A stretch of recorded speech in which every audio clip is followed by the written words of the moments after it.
So I've had different people ask me how they can begin working with documentation. For me, I tried just capturing a small moment.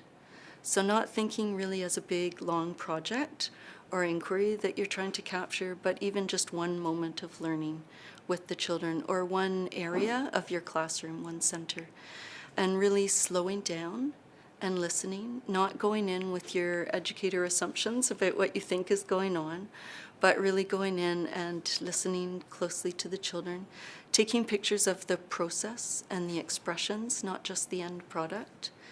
And then once you've collected those things, to look at it together, and maybe with the input of colleagues, especially if you have an ECE partner or a kindergarten team that you work with, looking at it together and considering together what the learning is that you see happening and what questions you have that you want to go back to the children and talk about.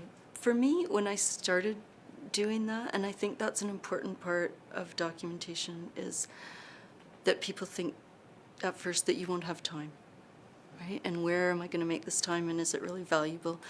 I think you need to make sure that the documentation is relevant and that what you're doing is useful to you and the students and parents.